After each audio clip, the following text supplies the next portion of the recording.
All right, what's going on? What's going on? We're going to keep crushing it. We're going to keep seeking truth, keep gaining understanding. Nobody should be made feel bad. Nobody should be made to feel bad for seeking understanding, for gaining understanding, for pursuing knowledge and wisdom. No one should be made to feel bad for that. Okay? There's a verse in Proverbs 4 that says, the beginning of wisdom is this, to get wisdom. Though it costs you all you have, get understanding. All I do is I'm trying to gain understanding. I'm trying to gain understanding about my God. I'm trying to gain understanding about life. I'm trying to gain understanding about the path of life. I'm trying to gain understanding. I'm trying to get wisdom. Now, we know wisdom and understanding and knowledge, that's not all there is to it. If you can do all of that stuff, but you can't be humble, or you can't be loving, or whatever the case is, all the wisdom and knowledge don't mean nothing. But I'm not going to let anybody make me feel bad. And neither should you. You should not let anybody make you feel bad for questioning, for trying to gain understanding. That's biblical. Get understanding, though it costs you all you have. The beginning of wisdom is this. Get wisdom. It's Proverbs 4. It's like Proverbs 4, 6 or 7. Proverbs 4, 6 or 7. You guys, I appreciate you guys when you guys message me and let me know what questions you have and what you guys are thinking. Because see, I'm not recording these videos in front of a live audience. No one's stopping and asking me questions as I'm going. This isn't a class like I'm teaching. I'm speaking and I'm talking through it like a storyline. I'm just talking through a storyline. So when you guys message me, and all of that's in the description box. You guys can message me, you guys can email me. All of that is in the description box. So you guys can reach out to me and continue talking. We can continue this conversation. You guys, some of you guys say it does not matter what color Jesus was. It does not matter what he looked like. Don't focus on that. You guys just don't need to focus on that. You guys, Christ is the person who, I know myself, we've been raised to follow this man. Base your life around this man. This is a 24/7 religion. When you all by yourself, you still are trying to do what would Jesus do. So you're doing all of this stuff trying to model after and become like this man. But I've had multiple people since the time I was a child, all the way up till even now, tell me it does not matter what he looked like or what he was, who he was. You guys, it matters who he was. Christ was prophesied about. We know he had to come from the people of Israel. They were the ones with the prophecy. He had to come from the people of Israel, and he had to come from the tribe of Judah. He had to come from the people of Israel and from the tribe of Judah. It mattered who this man was. If he would have came 2,000 years ago and he would have came speaking Chinese, he could not have been the Messiah. He could not have been the Savior. He was not supposed to come from the Chinese nation. Do you guys understand what I'm saying?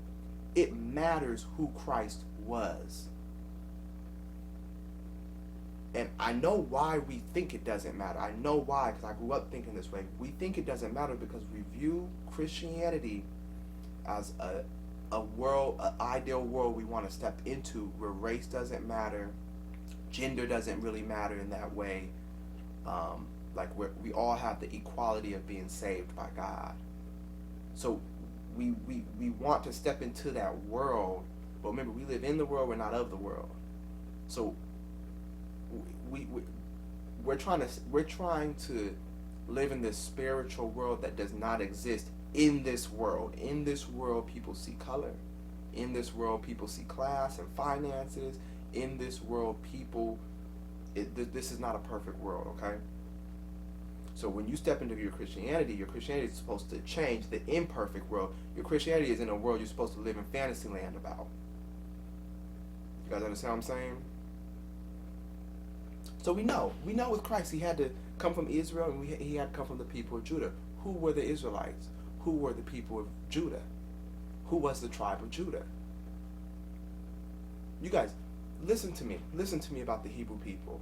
The whole Old Testament, the whole Hebrew Bible, the whole Hebrew Bible is known as the Tanakh. The whole Hebrew Bible is written in Old Hebrew. Hebrew is an Afro-Asiatic language. It's part of the Afro-Asiatic family of languages.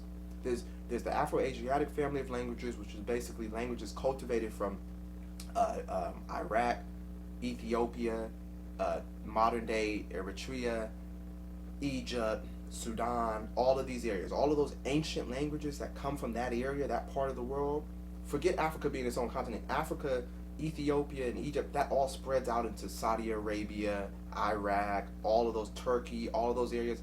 That all spreads out in there back in the day. Nowadays, they got everything separated. The Middle East doesn't exist. The Middle East is a created political entity. Back in the day, you just had Ethiopia, Iraq, that's all one. You find pyramids in both of them. You find that the same people who were ruling Egypt, they were spread out all the way to India. Study geography, but we're not going into all that right now. We're just talking about the languages. Afro-Asiatic languages come from that part of the world right there. These are known as the primary language systems of the world. The Afro-Asiatic family of languages, and then there's the Congo, Niger, which is like the Central Africa. A lot of those tribes that are in Central Africa, they have a whole different family of languages. Hebrew comes out of the Afro-Asiatic family of languages, some of the primary African languages of the world. Hebrew comes out of that. Hebrew's a part of that family. Then you have total separate families like the Indo-European family of languages. White people and what they speak and what we speak, what colonized people speak, are the Indo-European languages. These come at a much later date. This is the Italian, the French, the English, the German. Remember, English is a Germanic language. All of those languages that we as colonized people speak, that comes from Europe. Indo-European family of languages. The Hebrew Bible, the Bible who we base our spiritual system off of, where we get our Old Testament from, and then later we get the New Testament in Greek. But the Old Testament, you guys, Old Hebrew is an African ancient. It's a branch, it's a break off of the ancient African languages. These are black people, you guys. The Hebrews wrote the Hebrew Bible themselves, speaking and writing in African languages. They were not speaking in Indo-European languages. They weren't using the languages that white people were. This is why I say when you got a form of Christianity, you were given a form of it. When you got Christianity, you were given a form from somebody's perspective and angle about Christianity. You got it from their form, in their languages, from their psyche. While they were owning you, they were teaching you with the intention to keep you there, keep you submissive and passive to them. So they're not even trying to give it to you with the correct intentions. They're not even trying to give you Christianity for eternal life. They're not even trying to give you Christianity to help your physical situation in this world. Black people, you have to deal with that. You can't get around that. You have to deal with that, and you're going to have to get rid of all that in order for you to continue growing and your seed to continue growing in the direction God would have you guys grow to in maturity. Okay? So the languages, these are black languages. Old Hebrew is a black language. From the Afro-Asiatic languages, you guys end up getting languages like Arabic, Hebrew. What are the other ones? Aramaic. Aramaic is a branch of the Afro-Asiatic languages. Aramaic is what Christ is speaking on the cross as he's dying. He's saying, Eli, Eli, lama sabachthani. He's speaking an African language while he's dying, you guys. And you guys are going to tell me that this man was white? This man had to come and save a people who were speaking an African language from an African part of the land. And Christ all over the world is white. Jesus grows up speaking Hebrew, a Jew among other brown-skinned people. You You guys, you can't separate Jesus from his mother. This is why I said Jesus and his mother were black. You can't separate Jesus from his mother because the whole idea of the gospel is based around the fact that God is man also. The whole idea of the gospel is based around the fact that Christ is man. He's man through his mother. This is why you can't deny the humanness of him. If you believe Christ lived, you can't deny the humanness of him. He had to have a mother. His mother comes from the tribe of Judah. She's from the tribe of Judah. She has the tribe of Judah and the tribe of Levi in her. Tribe of Levi, because we know her cousin Elizabeth was married to the high priest. Only the Levites could be high priests. But her family, her genealogy in the beginning of Matthew or Luke, traces Mary all the way back to Adam and Eve. I'm just going by biblical narrative, you guys, just by biblical narrative. Mary is of the tribe of Judah. Who's Judah? When Jacob has 12 sons, who's Judah? Judah is another member of the Hebrew people. He moves into Egypt after his brother Joseph is sold, and then he moves into Egypt. He's one of the 12 brothers. He goes into Egypt. He ends up marrying a Canaanite woman, which the Canaanites also were speaking Afro-Asiatic languages. These were also ancient African people, the Canaanites, okay? Understand this. I always tell you guys, if you guys want to get any type of like clarity on certain things, you go back to languages and you go back to archaeology. Languages and archaeology, those are two things that really can't be debated. When you see something sitting in stone and it's dated from thousands of years ago and the writings are all there in a language that was around thousands of years ago, you say, hey, we can't deny that this was, no one even speaks this language today. You can't deny it. Language is another thing, just what languages people speak and what branch of family of languages come from, okay? So study language and study archaeology. Judah is the father of the tribe of Judah. He's one of the 12 sons of Jacob. He's the father of the tribe of Judah. Judah marries a Canaanite woman. From this union that he has with this Canaanite woman, that seed ends up going and creating the tribe of Judah. A Canaanite woman is a black woman. A Canaanite woman is a black woman. A Canaanite woman is a black woman. The Canaanites were speaking Afro-Asiatic languages. The ancient African languages of the world, they were speaking these languages. That's another group. The Canaanites were another group who did it. Moses was of the Levite tribe. He marries the Ethiopian woman. What I'm trying to get you guys to understand is all of these people are dealing with African women, black women, speaking African languages, Christ on the cross speaking an African language.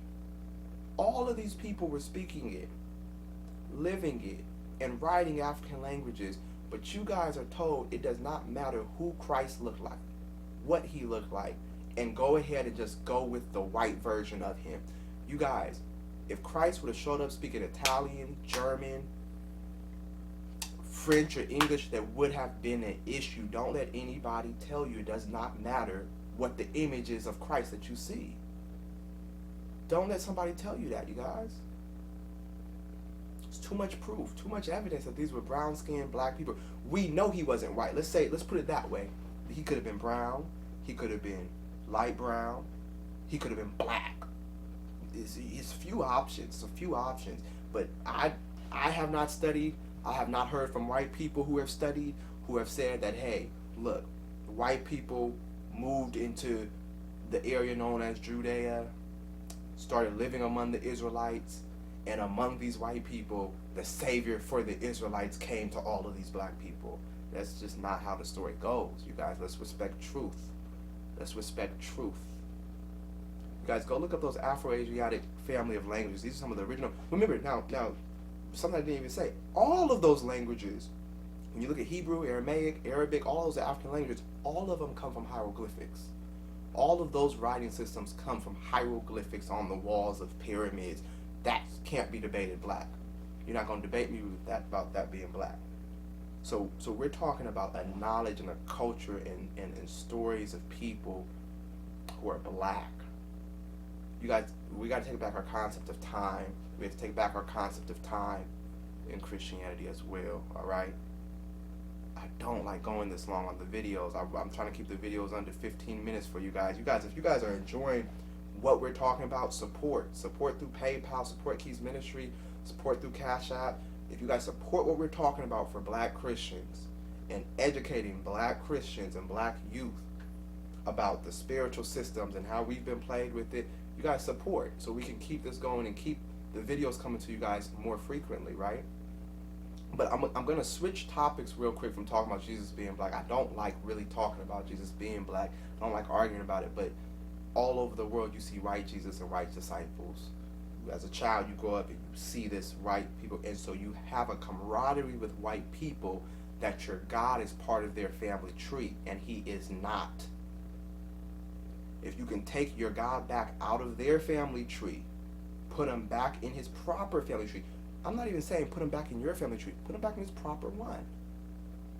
This was a man who was speaking an African language. He was a Hebrew. The Hebrews were speaking African languages. They had intermingled with the Africans for centuries. 400 years in Egypt, coming out of Egypt. They were messing with they go into exile from different places, but these people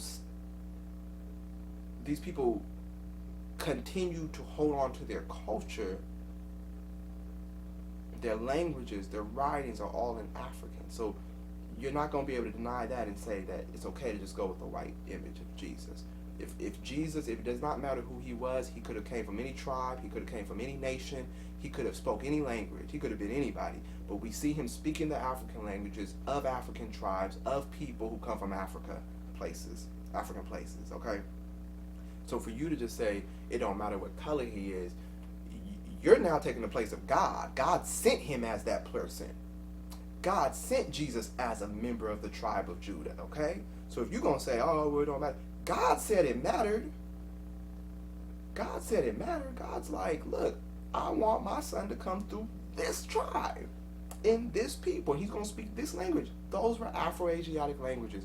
You guys can look into this stuff yourselves. I'm going to switch topics. I want to talk about my church denomination, the Church of Christ, and a lot of people call it non-denominational.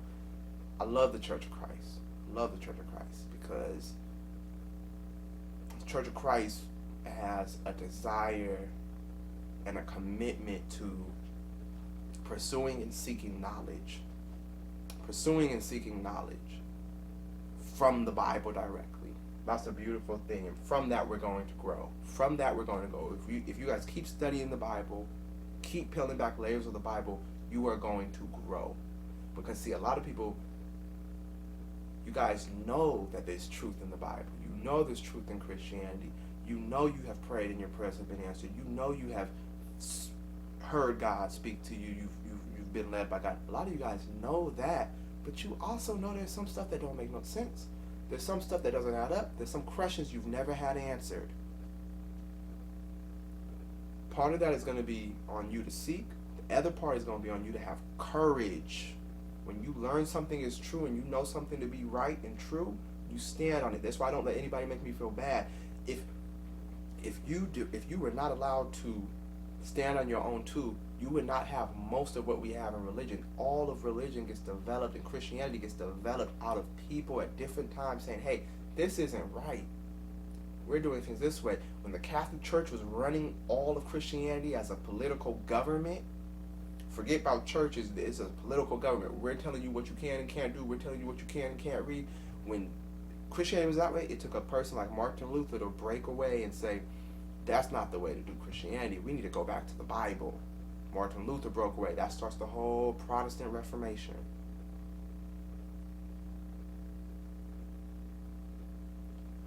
The church, the man who finds the Church of Christ, you guys, Thomas Campbell. Thomas Campbell, his son is Alexander Campbell. What's interesting about the Church of Christ is Thomas Campbell comes over here in 1807. Thomas Campbell comes over to America in 1807, I believe from Ireland or Scotland. Let's say Ireland. I think it's Ireland. Comes over here from Ireland in 1807. Now, let's stop right there. My family was already here before 1807. Documented on paper. My family was already in this country before 1807.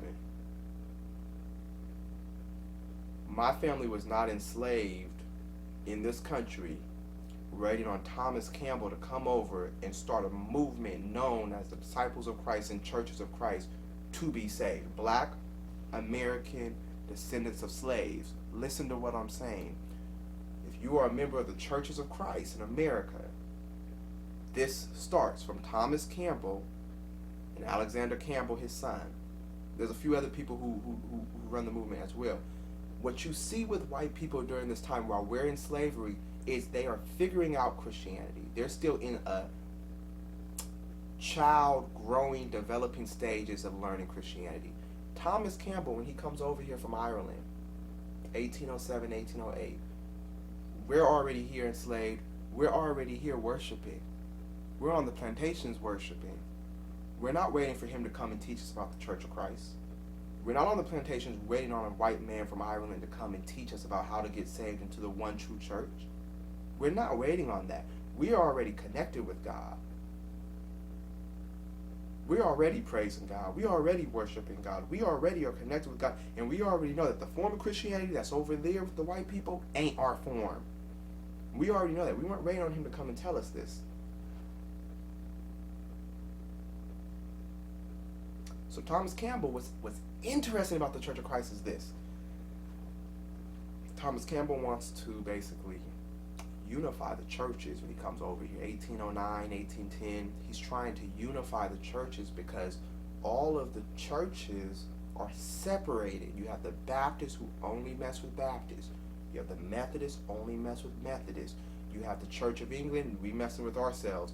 You have the Presbyterian Church, we just messing with ourselves. You have the Episcopalians, we just messing with ourselves. So all of these different denominations were separate groups. They didn't mess with nobody else.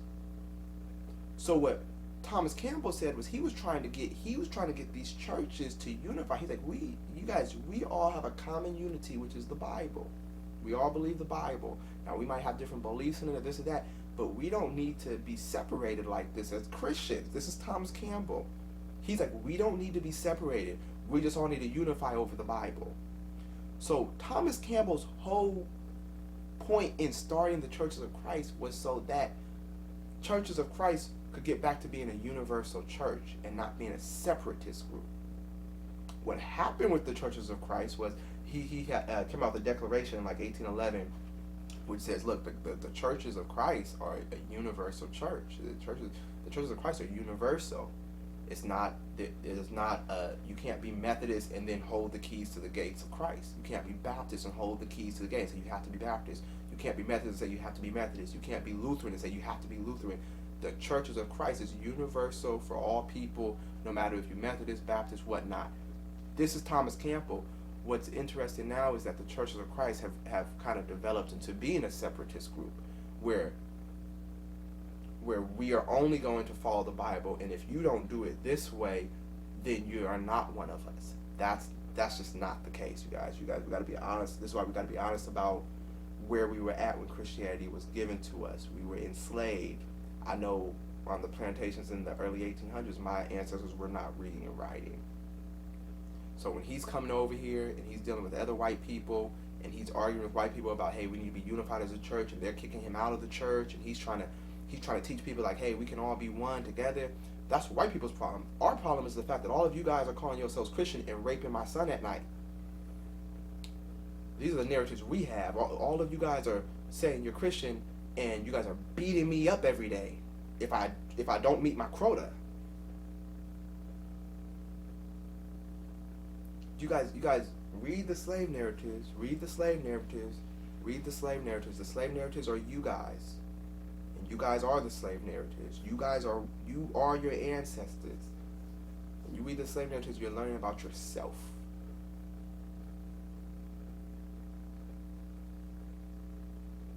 Alright, so Churches of Christ, we have a beautiful thing where we love to seek knowledge straight from the Bible. Thomas Campbell got us back to that where he said, everyone else is so worried about following a set method, being Wesleyan, being Methodist, being Baptist, like they're trying to be those things. we want to do we want to create a culture where people just seek the Bible and go into the Bible and seek it. He's not talking about the Hebrew and the Greek. He's not talking about how the Bible's been translated. White people are still learning to understand, what does Christianity mean? Early 1800s, does Christianity mean that we can have slaves? Is it wrong for us to have these people enslaved and their children enslaved for life? Is it wrong for us to be meeting, if we're Baptists, is it wrong for us to meet with some wrestling tradition people? White people, you didn't come into a form of Christianity in slavery that was figured out. You came into a form of Christianity that they're trying to figure out. White people were trying to figure out Christianity. And if you were black and Christian before slavery, why did you go into slavery? If these people were your Christian brothers and sisters, why did you go into slavery by them? I'm not concerned about the few good white people who gave up slavery or whatnot. I'm not concerned about the few good white people who said, hey, slavery shouldn't exist. I'm talking about as a culture across the whole country. The country was Christian, and the Christian country was comfortable with this form of slavery existing. Remember, slavery's in Africa. We did not have the form of slavery that they have now. The form of slavery we went through, the form of slavery that we went through now in America was, I said it before, the murder of a psyche of a people. You're trying to kill a psyche. You're trying to make sure people don't remember who they were. Most slaves, historically, you might work for somebody 5 years till you paid off your debt. You go back to your land. Slave owner had to make sure you get back to your land. You had slavery where, hey, I'm gonna put myself indentured to you or in servitude to you for however long. And sometimes they had, hey, after you're done with this slavery thing, you could actually come into our society if you would like to. If you and your family want to come over here, you guys can after you pay your debts. That's a different form of slavery. That's a slavery that still allows for somebody to be human. That's a part of the class structure. The slavery we had did not allow for us to be human. We were told we weren't human. We were listed right alongside dogs and cows. Black people, that's on you to make sure that never happens again. We were listed right alongside goats. I have records. I have records where they have my family's names right next to the cattle. Right next to the cattle. 300 oxen, Lucy, John, and 300 cattle, 200 acres. This is how much wealth and assets he had. Like, dude, I see that stuff all over the place. I know this stuff.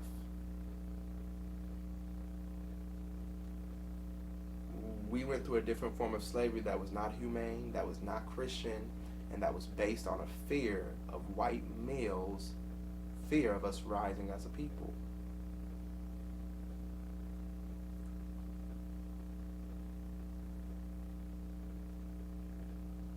At the end of the day, you guys, this is something I'm going to talk about more in another video.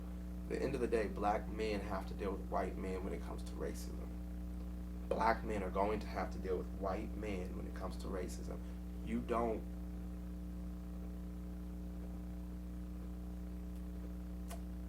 no matter how you slice up racism, no matter how you chop it up, no matter what your statistics are, what you have to do, at the end of the day, white male fear of black empowerment is where the racism is coming from. At the end of the day, let's peel back all the layers, and we're not dealing with Asian men keeping us in jail or in prison. We're not dealing with Mexican immigrants shooting us down and trying to kill us in the streets as police officers. We're not dealing with that largely. We're not dealing with Indians coming over here and creating political systems that keep us out of housing units and keep us out of insurance, keep us out of. We're not dealing with that. We're dealing with white male supremacy. Whose job is it to deal with the white male threat of the enemy? The white males who are threats. I'm using my words very carefully. The white males who are threats in systems, organizations, and powers who are threats. Who is supposed to deal with them? It's black men. It's black men. Black men. No matter how you slice it, if you are a black man right now in 2021, you are a warrior for your group, for your family, siblings, children, whatever you are a warrior for your group. It is your job really to lead that up from wherever you're at, whether it's leading it up with your children, leading it up with your family, leading it up with your siblings, leading it up with your community, leading it up with the blacks at your work, leading it up with the blacks in your church, leading it up with the blacks at your school. Whatever the case is, you are going to have to take a lead role to fight this system of white supremacy that's coming from, really, it's coming from white men. Who was the group of people who said, hey, white women, you guys can no longer deal with black men? Who was that group? It was white men who said that. Who was the group who said, Chinese men, you guys can no longer have our white women? Who was that group who said that? That was white men who said that. Who was the group who said, you guys can't, your children will be enslaved and their children will be enslaved? That was white men. The white women aren't off the hook. I'm just talking about black men, what you are going to have to deal with. No matter, that needs to be in the front of your head, really.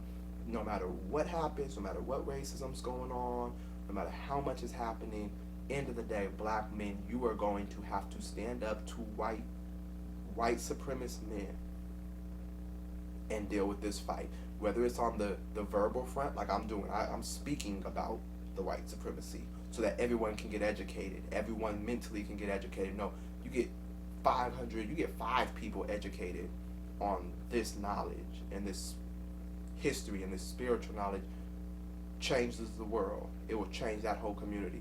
You just get a few people on this, okay? So that's where we're at. That's what we're dealing with. You guys, I'm gonna get back on here later this week. I want to go into the history of when Christ is born, what's happening between the Romans and the Jews, what's happening between the Romans and the Jews when Christ is born. The Romans were fighting the Jews for about 150, 200 years. The Romans are fighting the Jews. Christ is born. What is he born into? What are the Roman Jewish wars? We're going to talk about that later on this week. You guys be cool, be safe. Go ahead and email me. The email's in the description box below. Go ahead and support Key's ministry, teaching young black Christians to continue to know their history, teaching young black Christians to continue to step into their identity as children of God and members of the human family. Okay? You guys be smooth. I'll be back on here with you guys real soon. All right, peace.